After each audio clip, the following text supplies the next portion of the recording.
সেনাবাহিনী জানে না তার কোনো কতটুকু ক্ষমতা আছে কি নাই। বিপ্লবে উনি বলছেন গুলি ছুড়বেন না, সরকার পতন হয়ে গেল, এই কৃতিত্ব নেওয়ার কোনো অবকাশ নাই। কারণ ইউএন থেকে নিষেধ করা হয়েছে সেনাবাহিনীকে বল প্রয়োগ না করতে। 12টা মামলা দিছে, তখন জেনারেলরা দেখেন নাই, শোনেন নাই, পত্রিকা আসে নাই প্রতিটা মামলা। প্রথম আলো তো খুশি হয়ে মনে মনে আমার মামলাগুলি উল্লেখ করে দিয়েছেন। কই জেনারেলরা কোথায় ছিলেন? আজকে কেন ইকবাল করিম ভুঁইয়াকে বলতে হলো বিচার করতে হবে? বাকি জেনারেলরা কোথায়? একটা জেনারেল তো কথা বলে না। এই সব গাদ্দার, বেইমান, দেশের গাদ্দার, দেশের এত বছর খাওয়া দাওয়া করে দেশের পক্ষে না। এরকম প্রেম থাকলে তো হবে না। জাতীয় পার্টিকে সংরক্ষণ করতে হবে। আমি মনে করি স্বরাষ্ট্র উপদেষ্টা কঠিন হবেন, উনি যেন আবল তাবল বুদ্ধি যেন কারণ না শোনেন, বিবেক দিয়ে যেন কাজ করেন। না, পুরোটাই সত্য, বাট কোথাও সে স্থান পান নাই। প্রধান বিচারপতি ক্ষমতা নাই, এটা আইন। আন্তর্জাতিক অপরাধ যে ট্রাইব্যুনাল যে আইনটা করছে বা আইন মন্ত্রণালয় যে আইনটা করছে অধ্যাদেশটা, এটা তো জাতিসংঘের স্বাক্ষর করছে বাংলাদেশ সরকার। ওই স্বাক্ষর আদালতে, ওই আদালতেই আপনি মনে করেন আইনটা করা হয়েছে, ইচ্ছা মতো কোনো আইন করে নাই। শুধু একটা ব্যতিক্রম আছে, ওখানে ওরা আপত্তি দিচ্ছে যে মৃত্যুদণ্ডটা না থাকলে ভালো হয়, মৃত্যুদণ্ড না দিলে ভালো হয়, কিন্তু আমাদের এখানে মৃত্যুদণ্ড আছে, এইটাই অতিরিক্ত।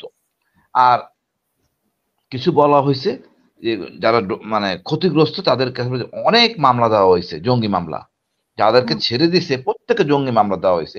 এখান থেকে অব্যাহতি পাওয়ার জন্য আমরা কথাবার্তা হচ্ছিল, আইন মন্ত্রণালয় সেটা মেনে নিচ্ছে, হ্যাঁ এটা প্রয়োজনীয় ব্যবস্থা করবে। আমার সামনে আমি ছিলাম, আপা যে জিনিসটা বলতেছিলাম, এই যে অহেতুক গ্যাঞ্জামগুলি লাগাচ্ছে সেনাবাহিনী, সেনাবাহিনীটা লাগায়, সেনাবাহিনী অফিসারদের ক্ষতি করতেছে, এই সেনাপ্রধান বা যারা এই বুদ্ধি কাজ করতেছে। কারণ আপা সহজভাবে গেলে এক অন্যরকম প্রক্রিয়া হয়ে গেছে, এখন এমন পর্যায়ে নিয়ে গেছে, তিতা করে ফেলছে। আইসিটি তিতা হয়ে গেছে, গুম কমিশনও তিতা হয়ে গেছে। আপনার শুনছেন কিনা আইসি আপনার গুমের সাথে যারা জড়িত আপনি কি তাদের চিহ্নিত করতে পেরেছেন, বা তাদের কোনো এখন পর্যন্ত গুম কমিশন তাদের চিহ্নিত করতে পেরেছে? হ্যাঁ হ্যাঁ আপা, সব চিহ্নিত করা হয়েছে। এখন আমাদের দেখেন আপা, যে লোকটা মারা গেছে তার বিচারটা কিন্তু আগে। আমি তো বেঁচে আছি, আলহামদুলিল্লাহ, শুক্রিয়া, আমি তো বেঁচে আছি, আমারটার পরে হবে। হাসিনার বিচারটা আগে হইতো আপা।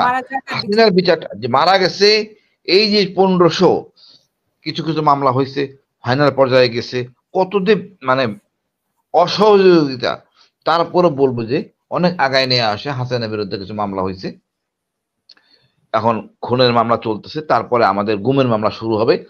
একটা কোর্ট ছিল, 2টা কোর্ট করা হয়েছে, সম্ভবত আরেকটা কোর্ট করা চিন্তা করতেছে, অর্থাৎ গুমের মামলাগুলি শুরু হবে। আমাকে আগামীকাল বলতে সব পেপারস গুলি আবার পুনরায় দিতে, যা আছে আমারটাও রেডি করে ফেলবে। তা আমার কথা হলো আপা, অধৈর্য হলে হবে না। সেনাবাহিনী জানে না তার কোনো কতটুকু ক্ষমতা আছে কি নাই। বিপ্লবে উনি বলছেন গুলি ছুড়বেন না, সরকার পতন হয়ে গেল, এই কৃতিত্ব নেওয়ার কোনো অবকাশ নাই।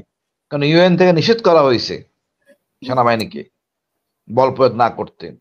তারপরে মনে করেন আপা,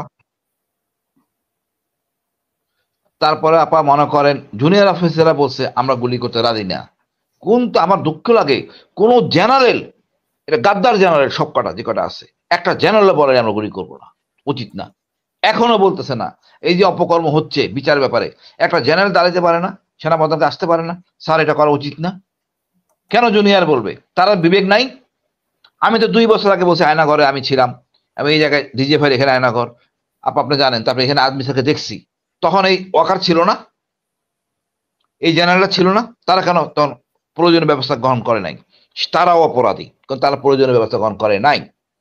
এটা একটা নতুন দিলাম আমি মানে আপনাকে বিষয়, কোনো অ্যাকশন না নেওয়া অপরাধী জানার পরে। আমি তো বলছি পরিষ্কার ভাবে, উল্টা আমার বিরুদ্ধে 12টা মামলা দিছে। তখন তো আপা